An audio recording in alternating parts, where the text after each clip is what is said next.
The Trumpet Daily is presented by Stephen Flurry. The program analyzes world news and history from a distinct perspective and compares current events to prophecies found in the Bible. The program also offers free educational publications, including the Trumpet News Magazine and books and booklets. The Trumpet Daily is produced at the Philadelphia Church of God's home campus in Edmond, Oklahoma, and its sister campus in Edstone, England. More information is available at thetrumpet.com.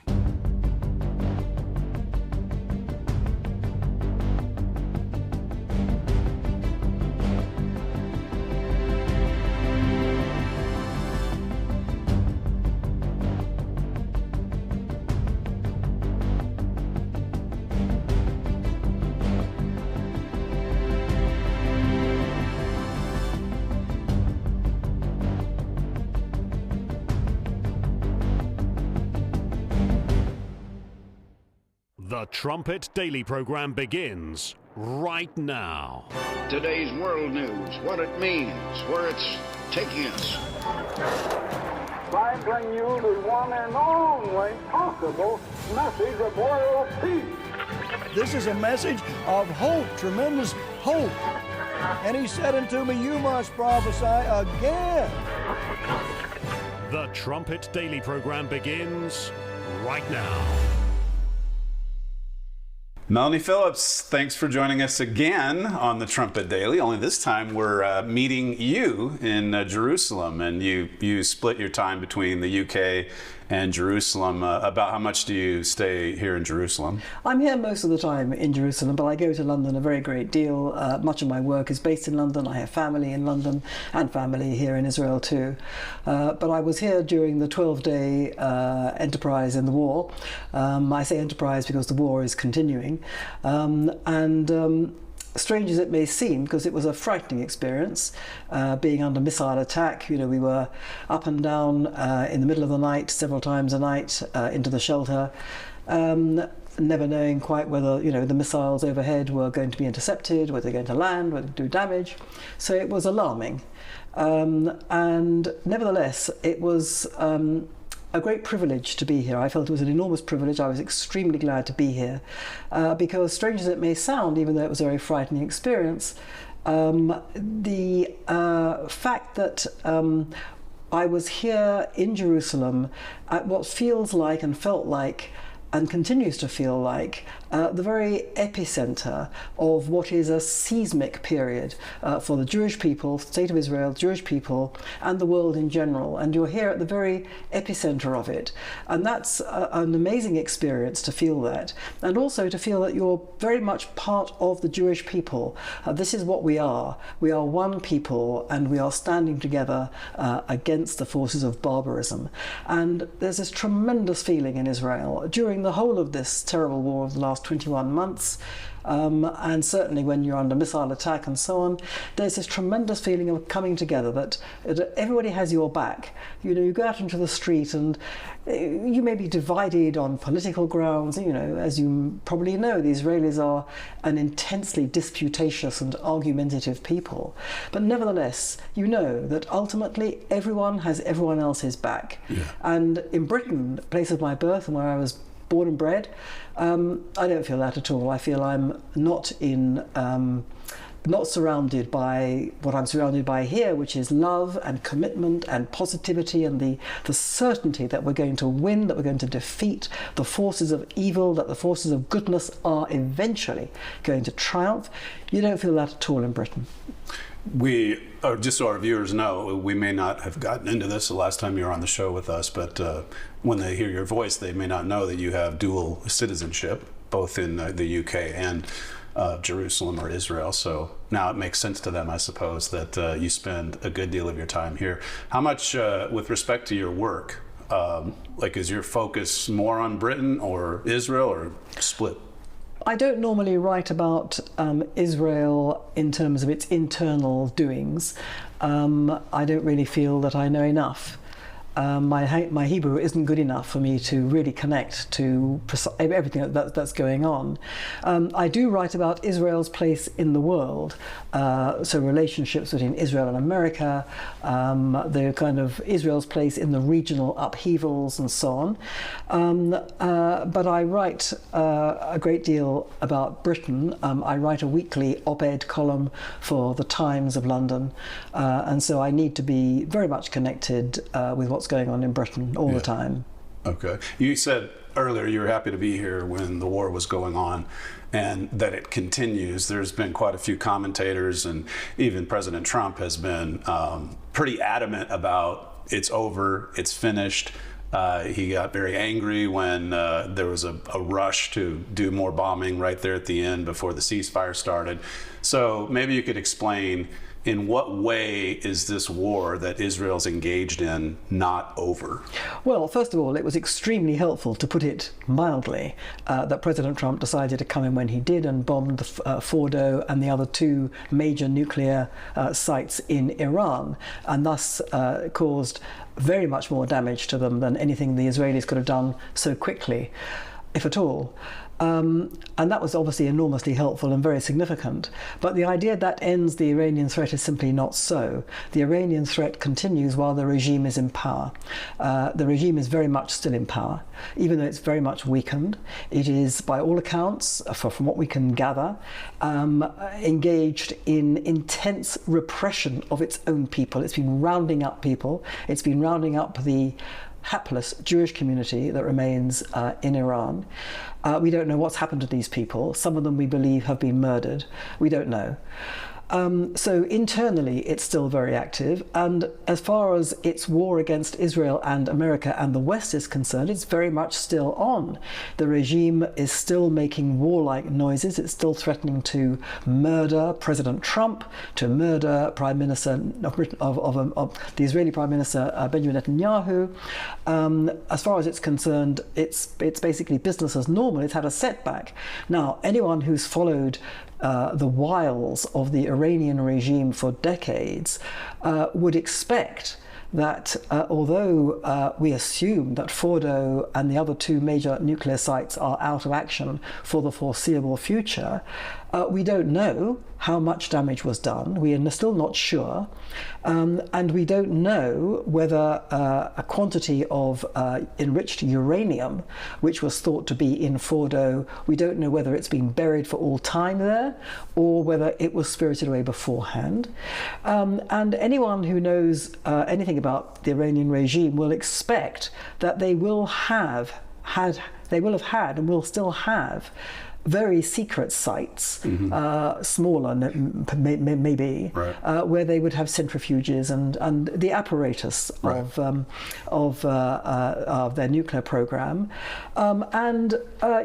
Israel, the Israeli Air Force knocked out a very large number of their rocket launchers and a large number of their missiles. They still have apparently thousands of missiles. And we read that, China is importing into Iran new rocket launchers. So this continues, and also they have innumerable, countless numbers of sleeper cells, we've been told for years, embedded in Britain, in America and elsewhere, ready to continue to wreak the terrorist havoc which Iran has been wreaking against America's interests and the West for decades. So of course it's not over. It's not over until, I'm afraid to say, because I realise the implications of this are maybe unpalatable for President Trump, who wants this done and dusted. Right. It's not done and dusted, and it won't be over until the regime is no longer in existence in Tehran. Do you think that's likely? I have no idea. We know that there's a very significant number of Iranians, perhaps the vast majority, I don't know, but certainly a very significant number, who have periodically risen up against the regime, but I think the regime is still far too strong internally, and the population is too oppressed for that to be a serious consideration. In addition, as I understand it, although possibly the vast majority of Iranians hate the regime and want it gone, they don't coalesce around an opposition that could really take power, and they don't really coalesce around a leader that has popular support. So that doesn't look terribly promising in the immediate future. How would the regime be brought down? Well, there are a number of ways it can be brought down, but one way is for America to introduce really draconian sanctions and to take out, these are all draconian measures, but to take out the sources of their economic income. For example, the oil facilities at Khag Island and elsewhere. Now this is big stuff, because it would have a direct impact on the people as well as their regime. I'm not privy to what else might be done, but one way or another, the threat continues while the regime is there.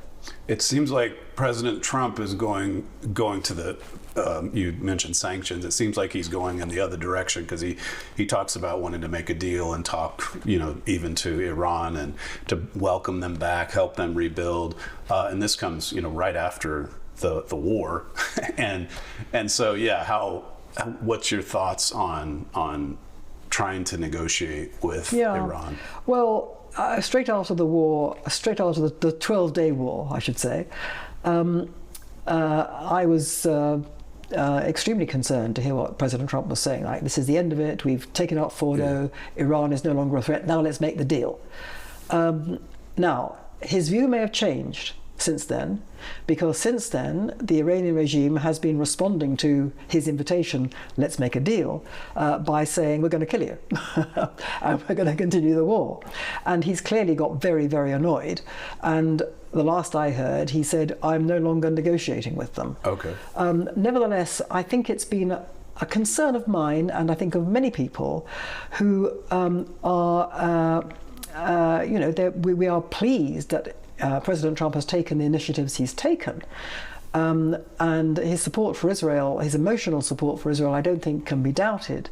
But I think he has, there's a trait in his character which I think is unhelpful in these circumstances, which is his belief that every problem is susceptible to a deal. And the reason why the problem continues is because he himself hasn't been involved in making the deal. Now, he seemed to think that was true of President Putin of Russia. He thought it was true of the Ayatollah in Tehran. He thinks it's true generally. Now, in general, he may be right. Many people are susceptible to a deal made on the right sort of terms, whether it's through inducements or threats, whatever. But there are certain agendas which are non-negotiable. And the regime that is in power in Iran is a regime of religious fanatics. They are not susceptible to what the West thinks that everyone is susceptible to, which is basically appeals to their self-interest and sort of a rational understanding of their self-interest. These are religious fanatics who believe that they have a divinely mandated duty to destroy Israel, kill Jews, conquer the West, destroy America. Mandated duty from God. And they also believe this particular sect that of Shia Islam that runs the regime, which is called the Twelvers. Why are they called the Twelvers? Because they believe in someone who was called the 12th Imam, who is a kind of Shia Islamic Messiah. And they believe that the Shia Messiah, the 12th Imam, will be brought to earth in an apocalypse. Now, if you're dealing with people who believe that by bringing about an apocalypse they'll bring to earth the Messiah, you are not dealing with people who will negotiate in their self-interest, anything. They will negotiate on the basis that they will try and use deception, as they have done for decades, to pull the wool over the eyes of the gullible West, a West which does not understand religious fanaticism at all, which insists on viewing people like this through the prism, through the lens of the West itself, that everyone is governed like us in the West by reason and by self-interest. And they have, as a result, pulled the wool over the West's eyes for decades and have made a monkey of the West and have run rings around them, and that's why we are where we are. So I was concerned about President Trump's affinity for deal making. I like to think that he is learning on the job, that he's learning from experience day by day. He can see the result, he can see the reaction to his offer of a deal. It's, we're going to kill you.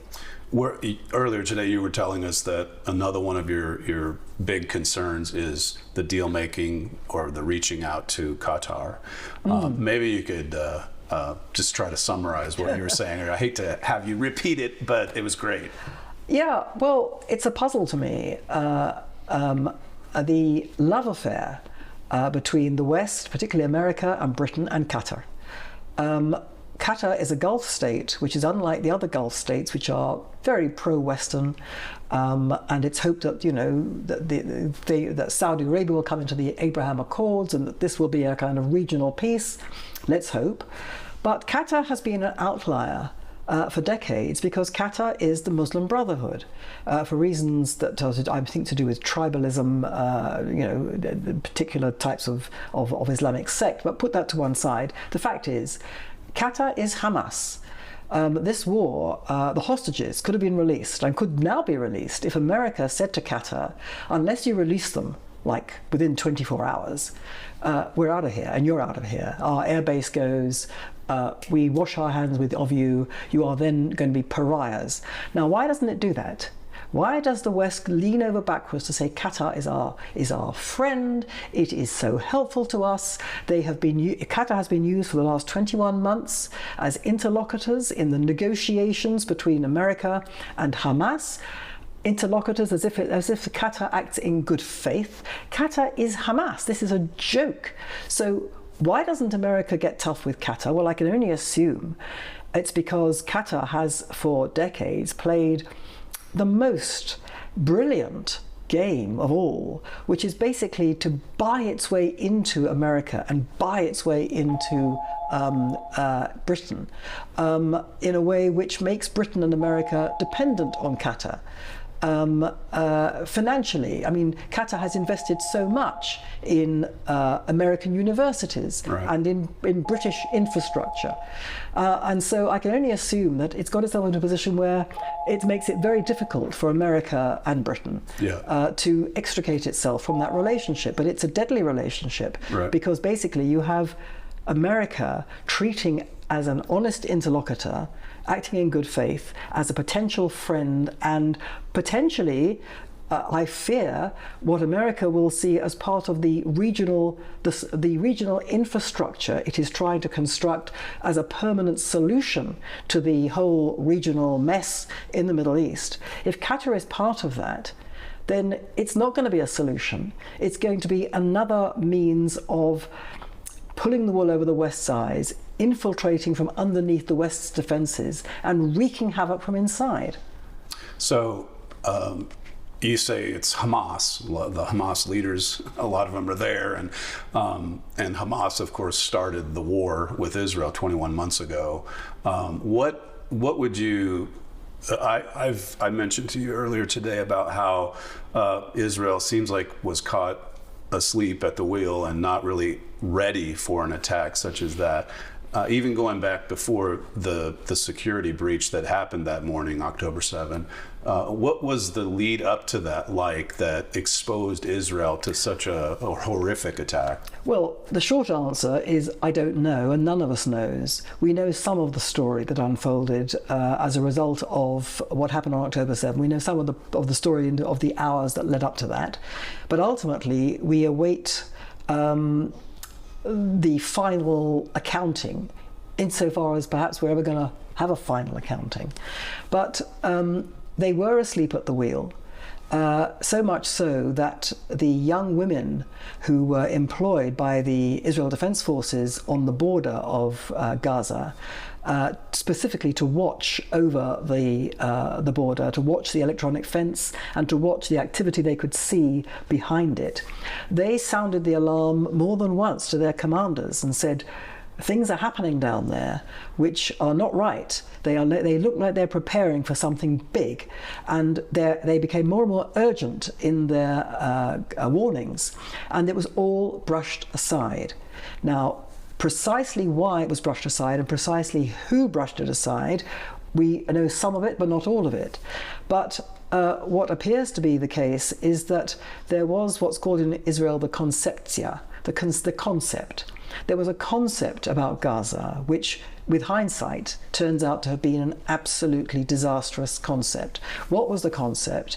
It was, I think, founded in the belief that Gaza was an absolute mess. In Israel, we couldn't work out how to deal with it, how to conquer Hamas without reoccupying, because Israel came out of Gaza completely in 2005. Right. All we could do was what was called in Israel mowing the lawn. That we knew it was all terrible. We knew that the Hamas was there. We knew they were doing terrible things. Every so often, we knew that because they were sending rockets over the whole time. I mean, the town of Sderot in the south was living in shelters for years. So when that became too much for everybody to bear, when the violence from Gaza became too much, so the IDF went in, it made war, a lot of damage was done to the Hamas, it was set back, the world shrieked about how terrible this was, that Israel was doing it okay, and Israel came out, and then the violence subsided, and then it started again. That was what's called mowing the lawn. And that, I think, was what they thought was the best that could be achieved. Now, why did they think that? Because it was clearly absurd to think you could hold that forever. Well, in my view, and I'm speaking only personally, I don't have any inside information, I'm just looking at it from the outside. Right. But in my view, the preoccupations, particularly with Prime Minister Netanyahu for the last 40 years, ever since the Iranian regime came to power, he has understood the big thing, which was Iran. This, the threat from Iran was the big thing that threatened Israel, and Iran was the head of the snake. And Iran was, investing in all these proxy armies around the region, in Iraq, in Syria, in the disputed territories of what's called the West Bank, Judea and Samaria, and in Lebanon, in the Hezbollah, and of course the Houthis in Yemen, which nobody really thought about very much, but where do they come from? That was kind of thinking. So all attention was on Iran, and we know now from the very successful Israeli operation in Iran in the 12-day war, we know that the IDF and the Mossad have been planning that and other operations within Iran for 20 years. Their attention was focused there for very understandable reasons. We now know they penetrated the Hezbollah in Lebanon and the Iranian the Iranian regime, the IRGC and elsewhere in Iran. Israel penetrated it to such an extent that the Iranians and the Hezbollah suddenly realized, after it was all over, the Israelis knew everything that was going on there. The Israelis knew nothing about what was going on in Gaza. They did not invest in Gaza. They did not have people living there who were their eyes and ears, and they did not invest in human intelligence. They relied on that border fence. They had no intelligence there, so they were caught absolutely napping. So between the concept, which was wrong, that we're mowing the lawn, the fact they had no intelligence, and then the final sort of wrinkle of that failed concept was that they told themselves, and this is baffling to me, but they told themselves over the last 2-3 years that the Hamas in Gaza was no longer interested in waging war. They'd gone off that idea, that the rockets that were coming over were other Islamists, the Palestinian Islamic Jihad and groups like that. But the Hamas itself was invested heavily now, so the Israelis told themselves, in building up legitimacy among the public in Gaza. Now, this is beyond belief they could have thought that, because the Hamas are not democratically elected in the sense that they are answerable to the people. They rule through terror, through terrorizing their own people, through killing them in great number, through locking them up, through threatening them. It is a tyranny. They're not dependent on popular support. It was a ruse, and the Israelis fell for it. Now, why they fell for it, after all these decades of fighting what is basically an Islamic holy war to exterminate the Jewish homeland, the Jewish state, I cannot answer that question, and maybe we'll never know the reason for it. But all those things led to this catastrophe of October 7, in which even when these young women, spotters, whatever they're called, of the IDF, said something big is happening here, everybody brushed it aside, and these young women were murdered. Yeah. You mentioned the Islamic holy war. You're one of very few commentators who talk openly about the religious element to all of these acts of terrorism. Right. Why aren't more people going to that source of this terror? Well, it is, on the face of it, quite baffling because it's so obvious. I mean, since the 1920s, when the Grand Mufti of Jerusalem, Haj Amin al-Husseini, who was a not just a supporter, an ally of Hitler, and who undertook that he, Haj Amin, would impose the final solution in the Middle East. He would eradicate all Jews, just as Hitler was doing in Europe. He incited holy war, Islamic holy war. He was one of the original Islamists, that is to say, Muslims who believe in conquering the non-Islamic world through force. And that came out in the 1920s as a result of the fall of the Ottoman Empire after the First World War, which released these forces, these jihadi forces within the Islamic world, which had hitherto been suppressed by the Ottomans. So Haj Amin was part of that. And so from that moment, it was an Islamic holy war. Now, scroll on and we find Mahmoud Abbas, the so-called moderate head of the Palestinian Authority, using exactly the same language as Haj Amin, who is, according to Mahmoud Abbas's own words, Mahmoud Abbas's great role model was Haj Amin al-Husseini. And Mahmoud Abbas has said, you know, the Israelis must get their filthy feet off Al-Aqsa. This is, you know, one of the holiest sites for Judaism, which is the Temple Mount. Right. Mahmoud Abbas has presented falsely the claim over and over again that Israel is engaged in a holy war against Islam because it wants to destroy Al-Aqsa. Complete fabrication and lie.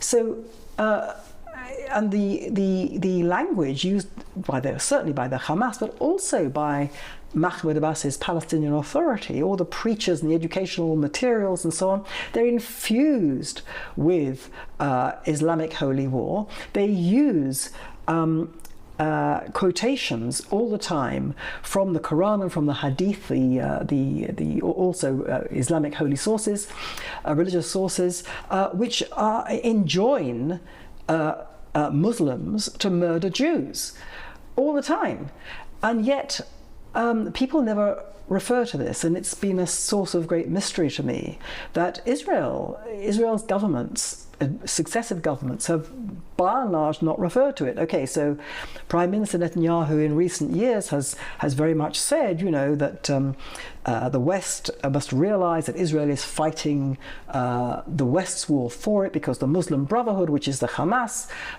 is coming for the West as well. This is all absolutely correct. But in terms of the kind of internal debate or conversation that goes on in Israel all the time, it's not presented as an Islamic holy war at all.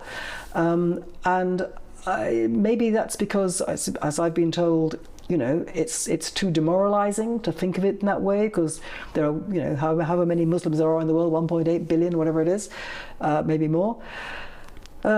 Israel can't afford to think of itself in that way, being up against such a force, and so it's kind of easier to think of it, to think of this terrible conflict as being just a war of extermination against the state of Israel and against Jewish people. That's bad enough.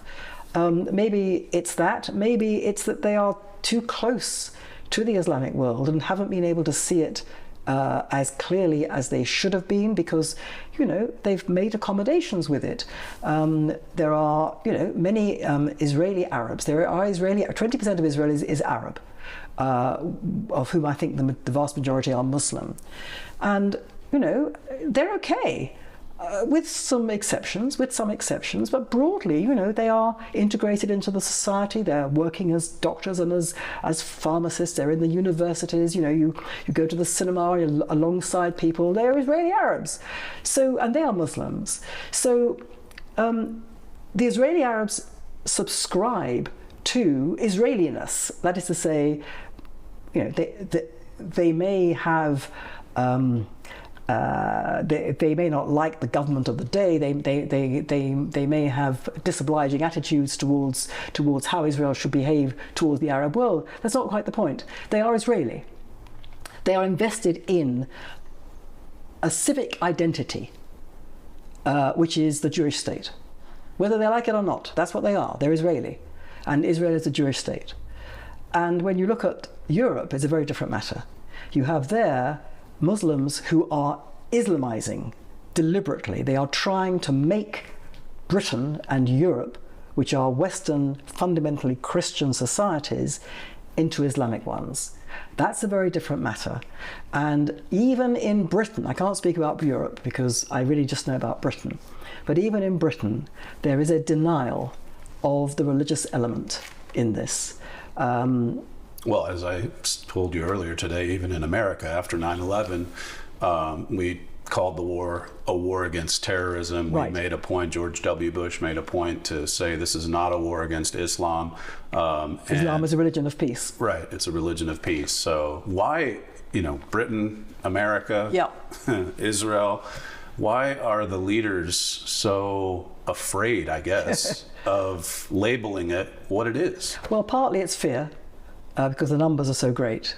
And even before the numbers were so great, the threat was so great. The threat of terrorism, suicide bombing. I mean, Britain has had loads of suicide bombings with, leaving terrible carnage. So they were always frightened about that. They were always frightened in Britain of what they called civil war, that the Muslims would rise up. Even before there were so many, they were frightened that they would rise up. So fear certainly plays a very large part. But then there's this paralyzing ideological orthodoxy in the whole liberal progressive world, which includes a lot of so-called conservatives in Britain and America and in Europe, which is that you can't criticize, let alone stigmatize, let alone take condign action against a minority faith. You can't say that the West is any better than any other faith, than any other culture. You can't say that Western values are any better than any other values. That's racism. This has had a paralyzing effect. That's the second point. The third point, which comes back to, I think, something I said to you a few minutes ago. The West does not get religion. As the West becomes more and more secular, and this is more the case in Britain than anywhere else, because Britain is the most godless in the West, for various reasons, they just don't understand the religious mindset. So, for example, when Britain was going through suicide bombings, a very common reaction among ordinary people was, why are they bombing us? Why do they want to kill us? We've not done anything to them. We've not done anything to the Arab or Muslim world. So what have they got against us? Well, there must be a reason for it. There must be a reason for it. What could be the reason?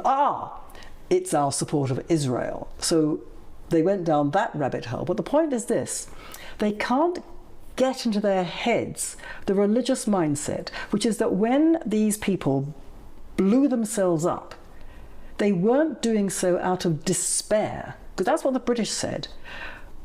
Why are they doing this? They must be in such despair. Can you imagine what they must be going through in order to do this to themselves?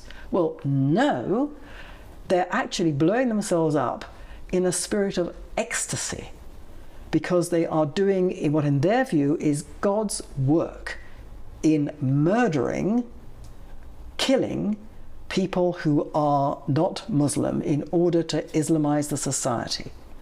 They were ecstatic. Okay, some of them we can see. They were people who were sick in the head, they were drugged, they were frightened, but the point is they come from a culture which teaches them that their highest calling in life is to produce death of themselves and of others. They say, we love death, you love life, we win.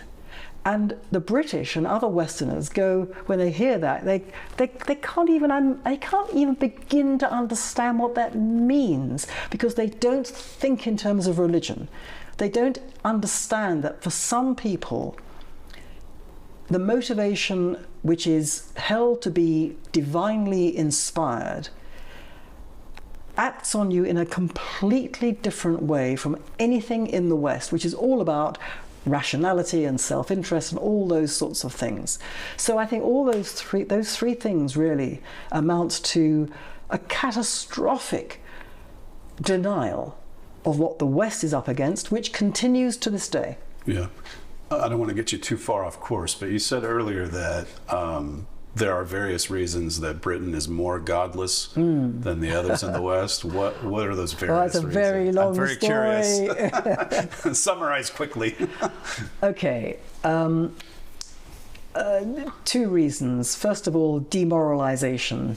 Britain, lost an empire, lost a role, never found a role, all that.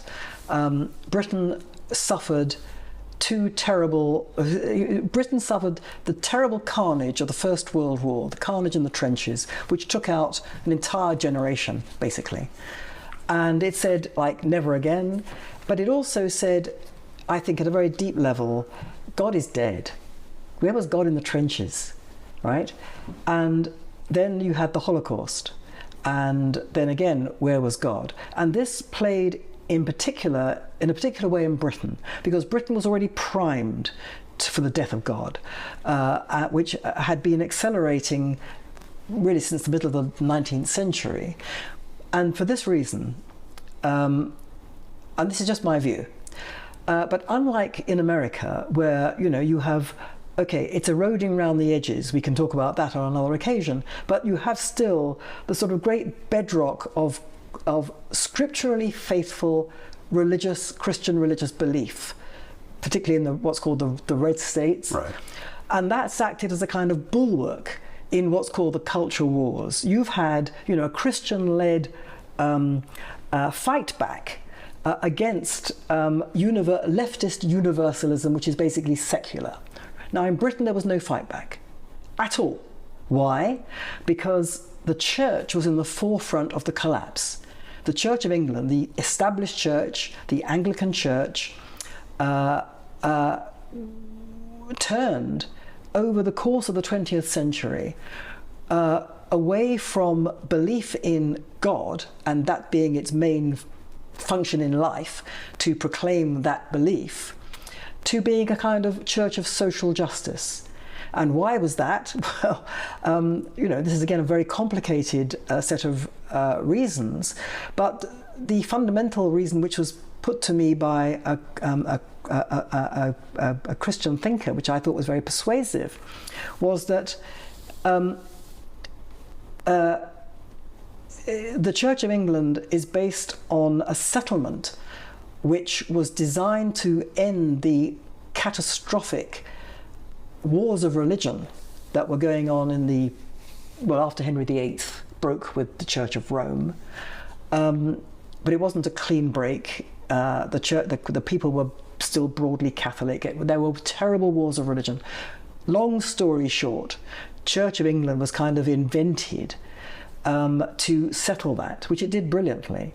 But it did it through the erection of these wonderful cathedrals, through the genius of the King James Bible, the prayer book, with its soaring rhetoric. And between those two things, strange as this may seem, it created the kind of architecture of religiosity. But there wasn't anything underneath. Doctrinally, there was nothing. It was kind of, what was it?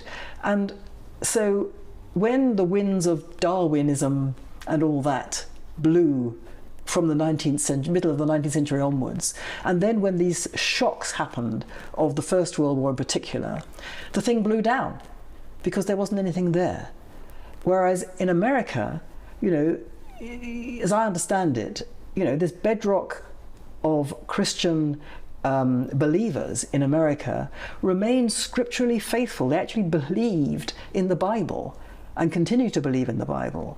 Whereas the Church of England kind of stopped believing in that, and instead it found a new role in social justice. So it signed up for kind of liberation theology, which came out of Africa, which had at its heart the idea that the West was evil, was founded in colonialism and oppression and all that. That came out of the churches, the World Council of Churches.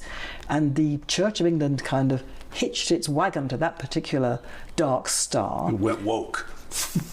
And at home, it put itself in the forefront of the secularizing ideologies which took a wrecking ball to the foundational moral precepts of the Bible. So there was no defense against secular liberal universalism, and this was particular to Britain, which emerged after the end of the Second World War, which you could say Britain had, been instrumental in winning, because Britain stood alone in 1940. Without Britain, it wouldn't have been won. And without the British belief in themselves as a nation worth defending, without that, it wouldn't have helped win the war. But it emerged from that war bankrupt, in hock to America, having lost or was in the process of losing what remained of its empire.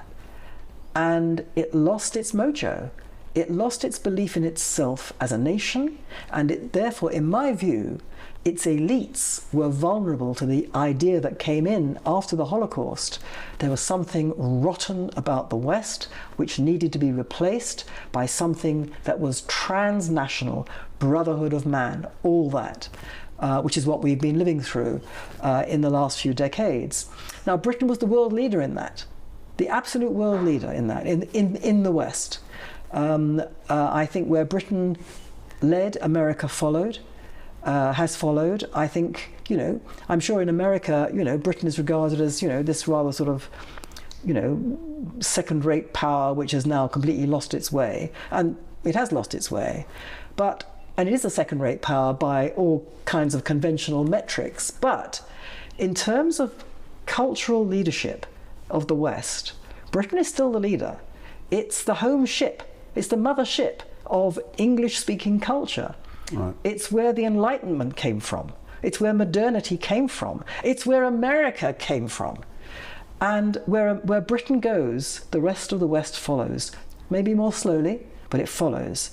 Britain is the world leader in this, the most godless and the most vulnerable, therefore, to predatory Islamism. It's no coincidence that the Islamist world identified the West as being open to cultural conquest, because the West was hollowing out its own culture, but the world leader in this was Britain, and it alighted upon Britain as the centre.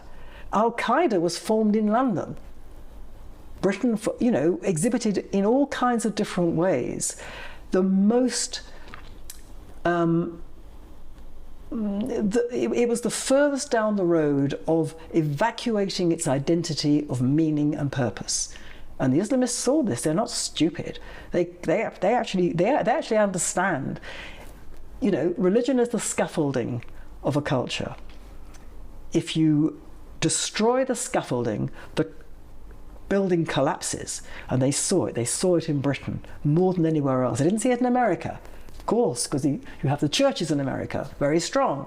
Britain was where you could actually really make such progress in adding to its demoralization and helping hollow it out. And then from there, you can actually make such great progress in the rest of the West. That's how I see it happening. You wrote recently about Glastonbury and again, the chanting on the stage there, death, death to the IDF, and as you know, BBC broadcast that live. And I think it was Nigel Farage who made the point that, some other lady who had a semi-offensive tweet is serving something like 30 months in jail, and yet to sing "Let's Kill the Jews," the first thing you hear coming out of Britain, its leadership, is that, well, we'll look into this and see if there's anything to it. Has anything come of that? Has that band been held to account? They've lost all their contracts. Okay. But the fact is, well, first of all, the lady who went to prison for 30 months for a tweet, that's gone viral around the world, and everybody believes that. It's not quite like that. Okay. She went to prison because she incited the murder of Muslims. And it went viral at a time when people were on the streets already rioting. And when asked about it, she said, I meant it. Burned down the mosques, I meant it. Yeah. She signed that. Now, that's not permissible. But the general point is true, that for the last 21 months, people have been on the streets screaming for the death of Jews.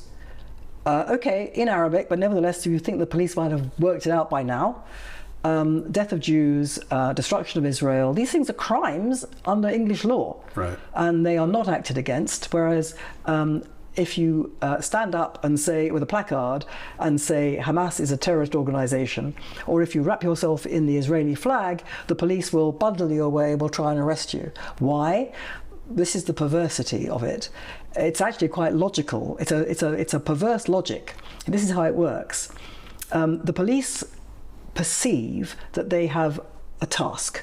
Their task is to permit freedom of speech. Okay, in a liberal society, you must be careful to allow people to shout and scream. Okay, we agree with that. Fine.